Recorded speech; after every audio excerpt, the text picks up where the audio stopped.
And there was this one lady in the middle of the road just crying beside the dear one that was lying. The body was lying by a palm tree. And boy, she was crying. I saw those people walking back and forth, nobody was paying attention to her.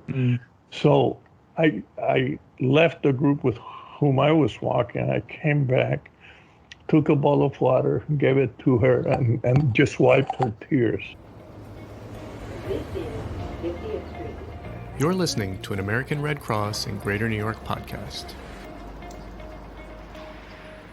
Hello, everyone. This is Michael de Vulpillieres, Communications Officer with the American Red Cross in Greater New York. In this podcast over the past year, we've been talking about the coronavirus. We've provided tips to help people cope with the emotional toll that the pandemic is having. We've discussed how our disaster relief work has been forced to adapt.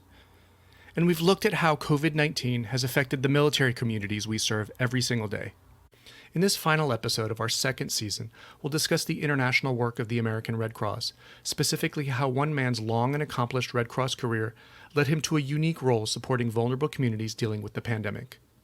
You'll be hearing parts of my conversation with Dr. Joseph Prewitt Diaz, a disaster mental health specialist with the American Red Cross. Originally from Puerto Rico, Dr. Joe, as he is known, is a highly accredited educational psychologist with degrees from the University of Puerto Rico, the University of Connecticut, and the Gestalt Institute of Cleveland. Dr. Joe is a pioneer in the field of disaster mental health. In his time with the American Red Cross, he supported an astounding 52 domestic deployments. Internationally, he's worked in 17 countries in the Americas and the Caribbean, as well as 12 countries in the Asia-Pacific region. Here, he talks about how he was essentially born into the Red Cross. I was wondering, just to start off, what are some of the experiences in your life and in your career that brought you to the Red Cross? Well, first of all, being born. I was born in a Red Cross hospital. My mother was the Red Cross nurse at a military installation.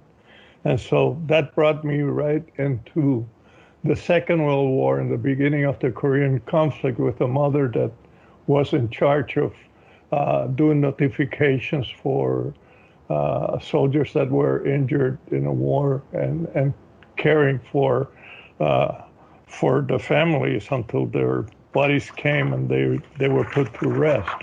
So at a very early age, about 6, 7 years old, I knew when the hearse was coming and I could run down from the street to the neighborhood where my mom would be with the family to let her know that the hearse was already on its way, wow, et cetera, et cetera. So that was my early start. My first Red Cross card was issued in Périgueux, France, where my mother was deployed, and we were caring for survivors of the Second World War that had long-lasting effects to that war. Wow. And American Red Cross had a project there, and so at that age I became a member in 1953. But really, I didn't visualize. I didn't take Red Cross seriously. I was doing things, but it didn't come to my awareness until I came to the United States in 1972, and the Greater Hartford chapter was looking for somebody that would translate for them. And so I was teaching at the University of Hartford at the time, so I volunteered to translate. And finally in 1975, I switched completely to doing a lot of full-time volunteer work within the Puerto Rican community in Hartford. In this next excerpt, we're going to fast forward to the 1990s, when Dr. Joe transitioned to the emerging field of disaster mental health, which was a perfect mix of his background in psychology and his extensive experience with the Red Cross. Here, he shares how a deployment to Florida after Hurricane Andrew in 1992 and work in Latin America after Hurricane Mitch a few years later set in motion a new career, providing emotional support and community resiliency all over the world. And in 1992, perchance, some guy invited me to take some courses in Johnstown Red Cross. The guy asked me, what did I do? And I said, I'm a psychologist. He says, we have developed a unit of mental health workers in the American Red Cross. and they were waiting to send the first group of disaster mental health workers to a disaster response. And it just so happened that Hurricane Andrew occurred in Florida, and I was able to be there as a Spanish speaker, and within the disaster mental health function. I wound up remaining there for 93 days. Wow. So your first deployment as a disaster mental health volunteer was Hurricane Andrew in 1992? Mm-hmm. So at what point did you transition to international services and international deployments? What was your first international deployment? My first international deployment was a mudslide in Nicaragua as a result of Hurricane Mitch. Another person from the Spanish Red Cross and I were sent here. There's 2,000 people. There's probably 6,000 people living in tents. Everything was disorganized, and the U.S. government had asked the American Red Cross to set up an aid camp. Yeah. A way to help these people. So that was my very first experience. For 4 years, I remained in Central America, working Guatemala, El Salvador, Nicaragua, and Honduras with the Mitch response. So we ended up with a great program called the Central America Mitigation Initiative, which was the very first psychosocial program developed by the American Red Cross. So just to take a quick step back, we within the Red Cross, International American Red Cross, we use different terms. We use disaster mental health, we use psychosocial, we use psychological first aid. Is there a way to make some distinction for our listeners there? When we began to work the Central American Mitigation Initiative, then we looked at social and psychological activities and needs that people were expressing. Sure. Some of their needs were existential: need for food, water, shelter, work, relationships, etc.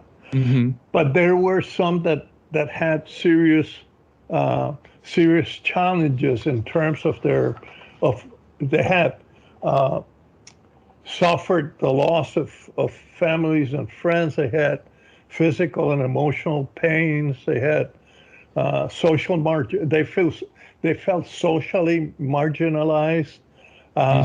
Their social life had changed, and so that combined with the fear of what is going to happen to me next, generated some psychological sequelae. Fear brought traumatic experiences. Fear plus traumatic experiences brought about traumatic stress that needed to be addressed through psychological first aid. Okay. And so psychological first aid is a first order intervention. It's exactly the same both in international and in domestic. It's a first order intervention that provides for establishing contact with the client, listening to what that client needs, providing for basic needs, providing for referrals, and doing follow-up. So that's the gist of both programs, either in domestic as in international services. Okay.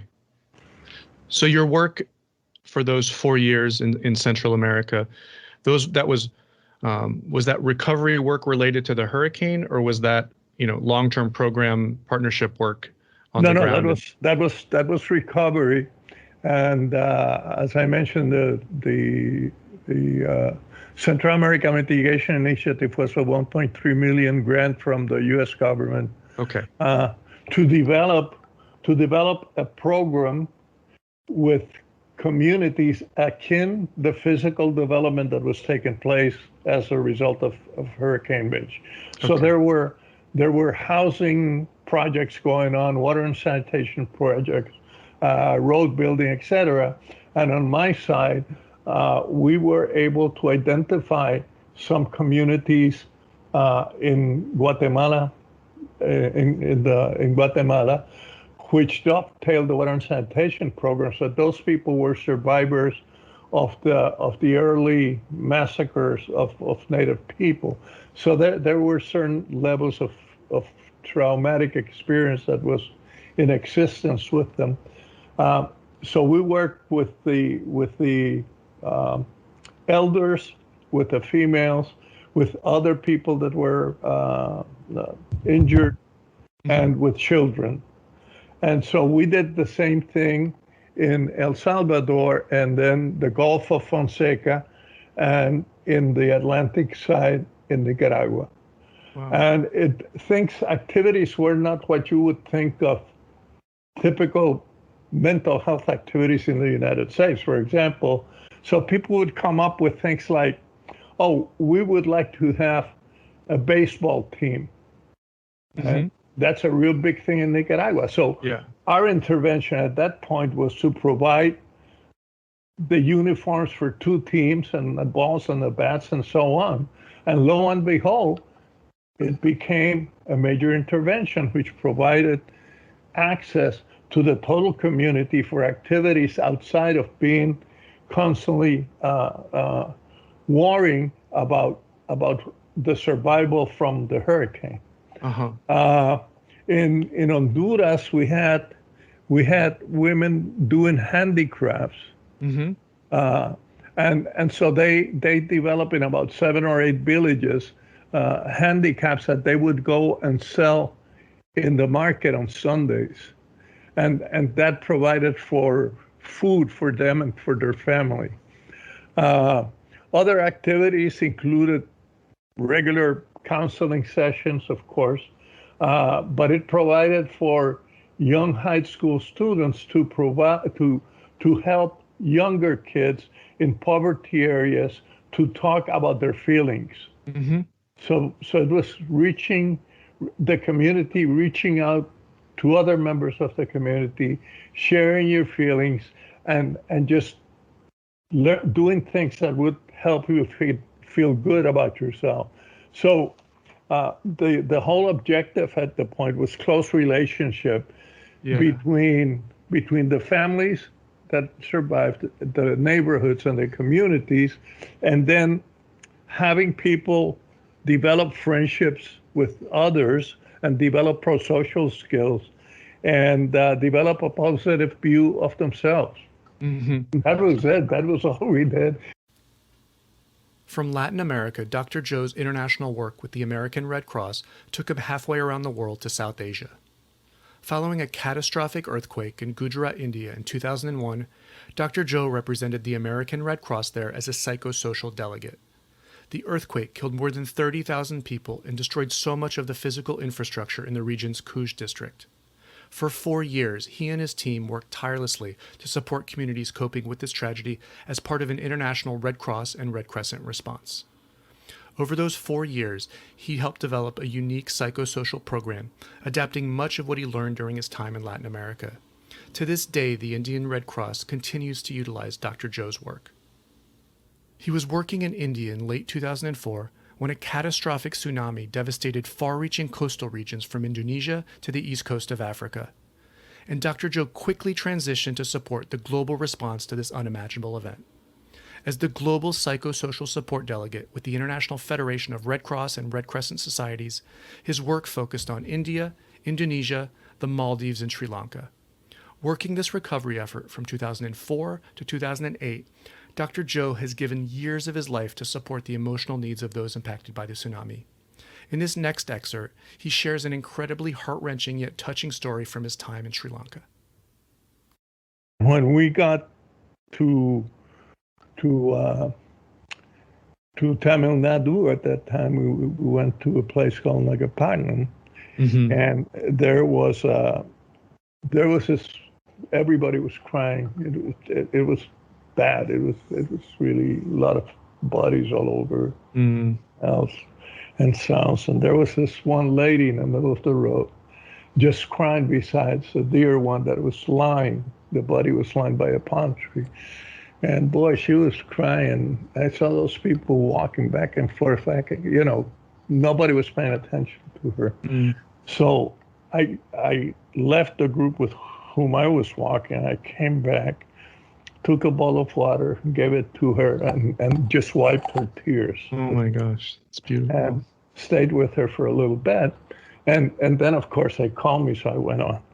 And I managed to get some local people to care for this woman and her need to bury her dear one. So we went to a meeting with all the visitors and so on. And so this gentleman is speaking in his language, in Tamil. And so, he called me up and shook my hand and put his hands around me. And I didn't know what was going on. So he said something and everybody applauded. And so I'm walking back with my local assistant. I said, what was that all about? Mm-hmm. He said that what the man was saying was that he had seen what I had done, and that when he saw that, he realized that the hands that touch your cheeks are more important than the hands that are lifted up in prayer. Today, the focus of Dr. Joe's resiliency work is back in Latin America, where the American Red Cross maintains multiple humanitarian programs that support and empower local Red Cross national societies. Since the onset of the pandemic, Dr. Joe has utilized his extensive academic and field experience to develop mental health and psychosocial guidelines for vulnerable communities coping with the coronavirus in Latin America.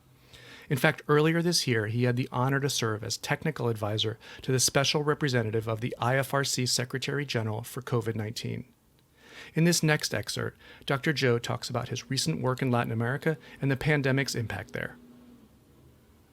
Our major focus these days is migration south from Venezuela on down, and migration up from Nicaragua to, not Nicaragua. Nicaragua goes on to Panama, and then the Central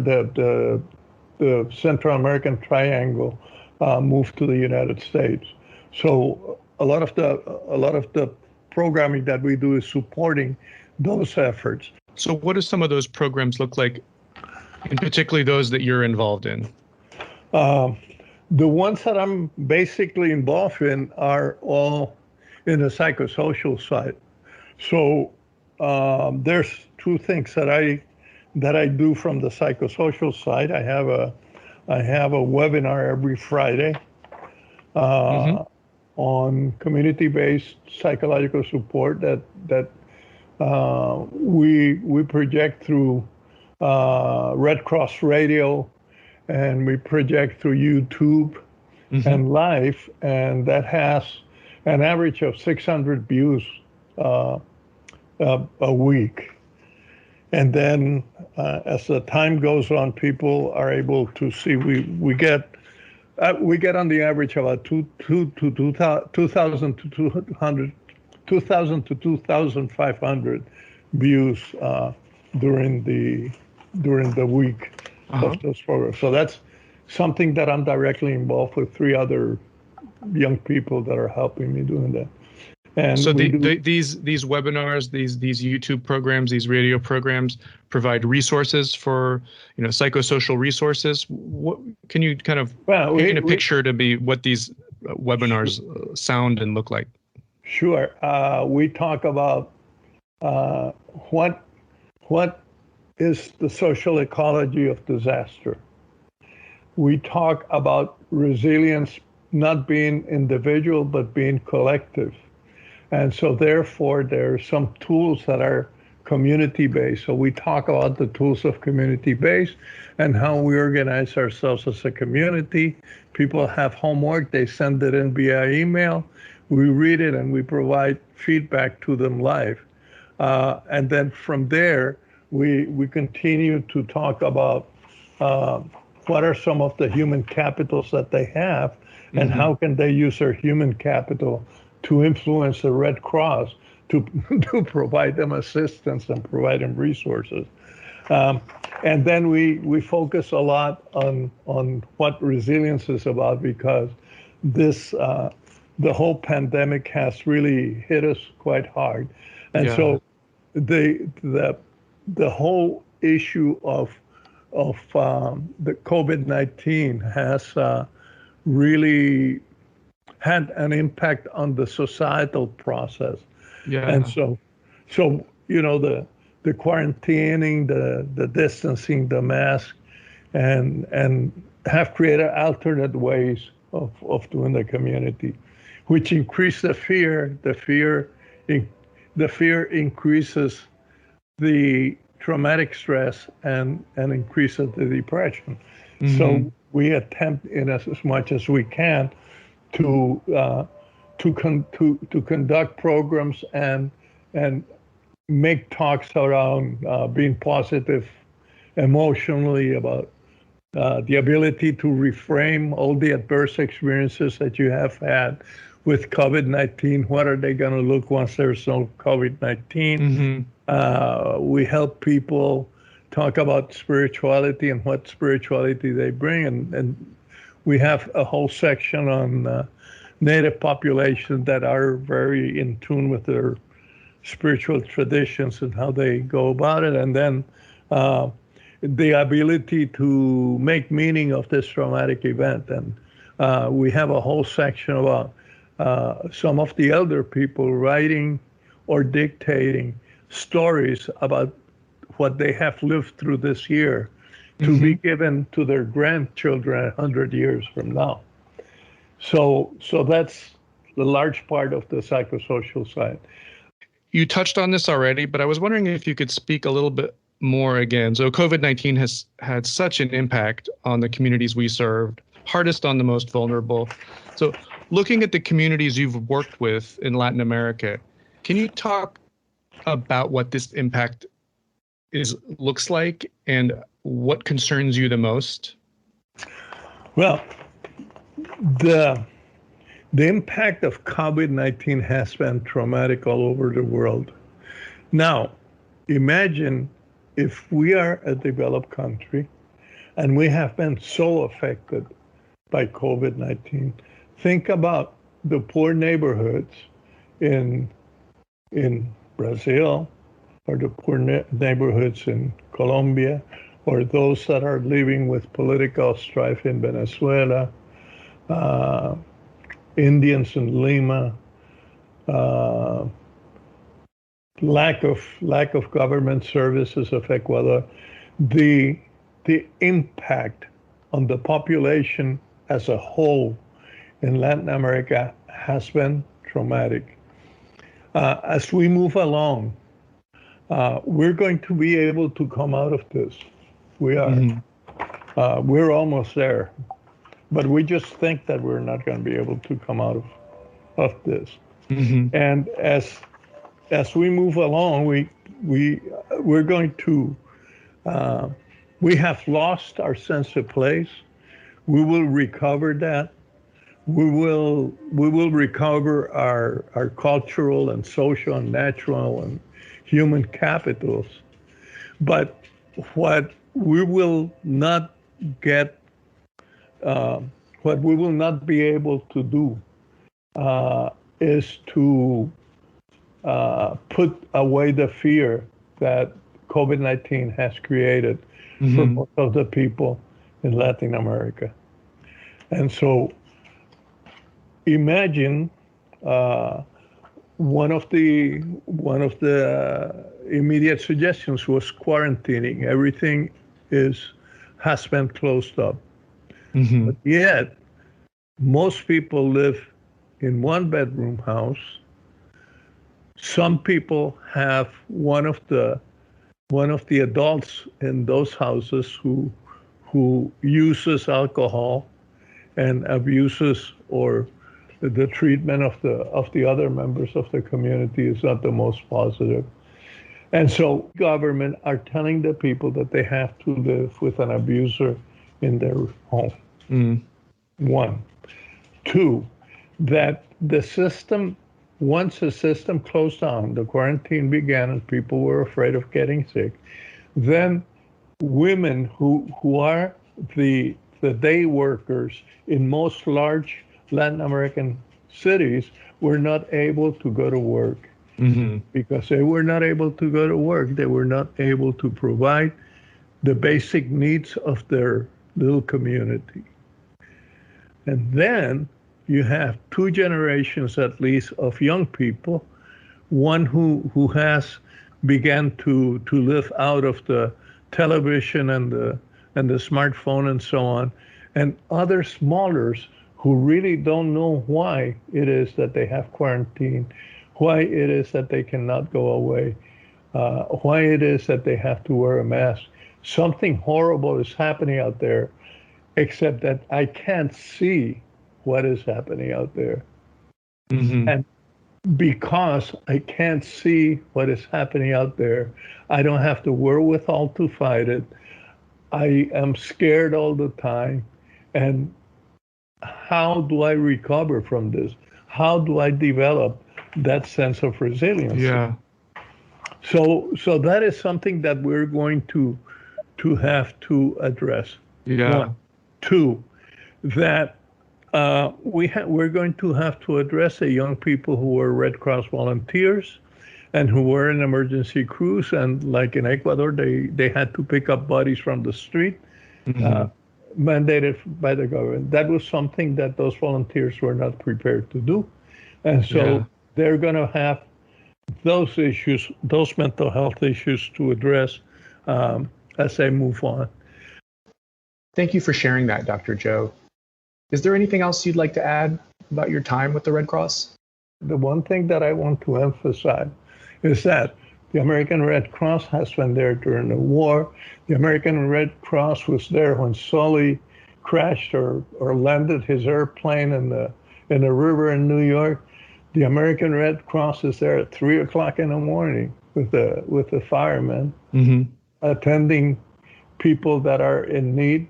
The American Red Cross is at the airport welcoming our heroes back. And, if I had to do it again, I can't think of a better organization to be affiliated with than the American Red Cross.